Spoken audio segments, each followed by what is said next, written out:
तपस्या समाधान नहीं है, रोग निवारक का काम नहीं करता। अगर तप के बाद भी क्यों नहीं करता?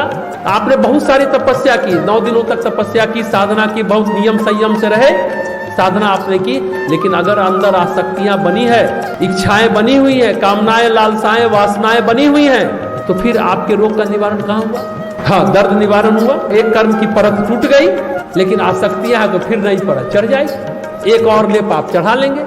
इसलिए तप के साथ विचार यानी स्वाध्याय, भक्ति, विवेक, ये सब चाहिए, तब बात बनेगी। नहीं तो 9 दिन अनुष्ठान करे, कुछ पाप ताप साप आपने काट लिया, तत्काल आराम मिल गया, फिर वही इच्छाएं, कामनाएं, लालसाएं, वासनाएं, वही क्रोध, नया कर्म बनाते गए, चित्त पर नया परत चढ़ गया। फिर अगले नवरात्रि का इंतजार कीजिए, या बीच में मन हो तो और अनुष्ठान करके परत को तोड़िए तप करके। लेकिन ये पूरा समाधान भक्ति में ही है।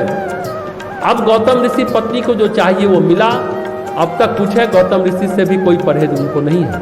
जिन्होंने श्राप दिया, पाषाण बना दिया, गलती नहीं की फिर भी अन्याय किया, उनसे भी उनको कोई परहेज नहीं है। ऐसी दृष्टि उनकी विकसित हो गई जब प्रभु मिले तो। ब्रह्मा जी की पुत्री है अहिल्या, अप्सरा है, गौतम जैसे ऋषि की पत्नी, लेकिन जब कर्म गिरता है तो सारे सगे संबंधी भी पराये हो जाते हैं, कोई भी अपना नहीं होता। इस संसार में सिर्फ और सिर्फ कर्म ही सार है, या फिर परमात्मा ही सार है। कर्म के साथ अगर कोई खड़ा होता है तो सिर्फ और सिर्फ भगवान खड़ा होता है। कोई व्यक्ति किसी के साथ दुख में खड़ा नहीं होता, सब भेद दृष्टि से देखता है, व्यंग्य करता है और नया नया घाव देता है, नया नया जख्म देता है। अगर दुख है तो कोई नहीं साथ देता, सभी तिरस्कृत करते हैं। लेकिन विडंबना देखिए, प्रभु को छोड़ हम सभी के सामने हाथ फैला, सभी की ओर आते कि शायद वो सहायता कर देगा, शायद वो मिल जाए तो हमारे मन को आराम मिल जाए। नहीं, यह हमारी मूर्खता नहीं तो और क्या है कि हम प्रभु को छोड़ करके सबका मुंह निहारते रहते हैं, सबके सामने हाथ फैलाते रहते हैं। होतना जाना कुछ है नहीं। सच कहें तो कोई कुछ आपको कह रहा है, अच्छा या बुरा कर रहा है, आरोप लगा रहा है, प्रत्यारोप आप पर कर रहा है, वो नहीं कर रहा। इस बात को भली बात याद रखिए, वो नहीं कर रहा, वो तो माध्यम है, निमित्त है, आपका कर्म करना। हमने उस दिन भी कहा था, रावण को किसने मारा? तो सब आप लोगों ने कहा कि राम ने मारा। राम ने नहीं मारा, रावण का कुकर्म उसको मारा, राम तो निमित्त थे। तो हमने कहा इसने आपको कष्ट दिया, उसने इतना मन को दुखी किया, आपको रुलाया, आपका नींद गायब हुआ, वो नहीं कर रहा, हमारा कर्म ही कर रहा है। कोई संसार में सुख दुख नहीं देता, हमारा कर्म ही हमें सुख या दुख देता। ऐसा सोचना, मानना चाहिए। इसलिए कठिन तप करते हुए धन हो तो धन, मन हो तो मन, तन हो तो तन, ये लगातार लगे रहना चाहिए अच्छे कार्य में। अहिल्या पत्थर देह धारण करके वही धैर्य से प्रतीक्षा कर रही थी। पता नहीं कब रघुकुल कुमार आएंगे, कब उद्धार होगा। एक रटन, एक प्रार्थना अनवरत चलती रही। अहिल्या की प्रार्थना और पीड़ा साथ साथ चलती है तो जीवात्मा मोक्ष को पा ही लेती है, समझे ना। लेकिन पीड़ा में नकारात्मक व्यक्ति विद्रोह की सोचता है, प्रार्थना की नहीं सोच पाता। जो पॉजिटिव व्यक्ति है, पीड़ा जितनी सघन होगी प्रार्थना उतनी सघन होगी, और नेगेटिव व्यक्ति है तो पीड़ा जितनी गहरी होगी विद्रोह उतना गहरा हो जाएगा।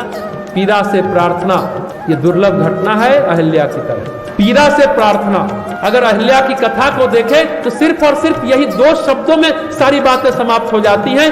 पीड़ा से प्रार्थना तक मुक्ति मिल गई। उपसंहार करें तो गोस्वामी तुलसीदास जी कहते हैं, निष्कर्ष निकालें इस पूरे 7 दिनों के अहिल्या उद्धार की कथा का, बालकांड के 209वें दोहे के बाद की चौपाई और छंद पर जो हमने चर्चा की, उसका अगर निष्कर्ष निकालते हैं, अस प्रभु दीन बंधु हरि कारण रहित दयाल, तुलसीदास सटते ही भजू छाड़ी कपट जंजाल। छाड़ी कपट जंजाल, प्रभु श्री रामचंद्र जी ऐसे दीन बंधु हैं, ऐसा दया करने वाले हैं। तुलसीदास जी कहते हैं कि उनके ऐसा दयालु कोई है ही नहीं। गौतम ऋषि पत्नी अहिल्या की कथा सुनकर भगवान की दयालुता, भगवान की महिमा का बखान करते हैं। जब कोई आपको कुछ देता है, कुछ मदद करता है या आप उससे लेते हैं तो कोई कारण होता है।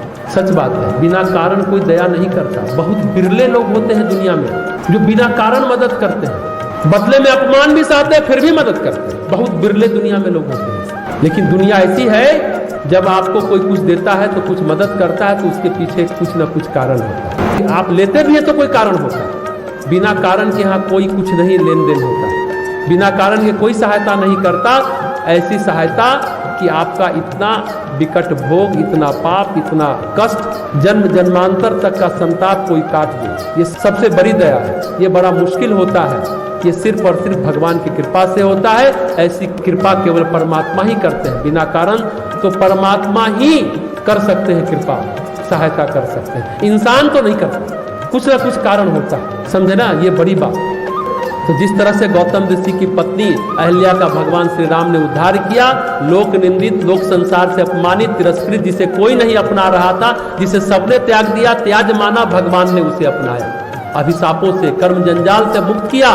तुलसीदास जी कहते हैं, ऐसी करुणा करने वाला, दयालुता दिखाने वाला परमात्मा के सिवा और कोई नहीं हो सकता, भगवान के सिवा कोई नहीं हो सकता।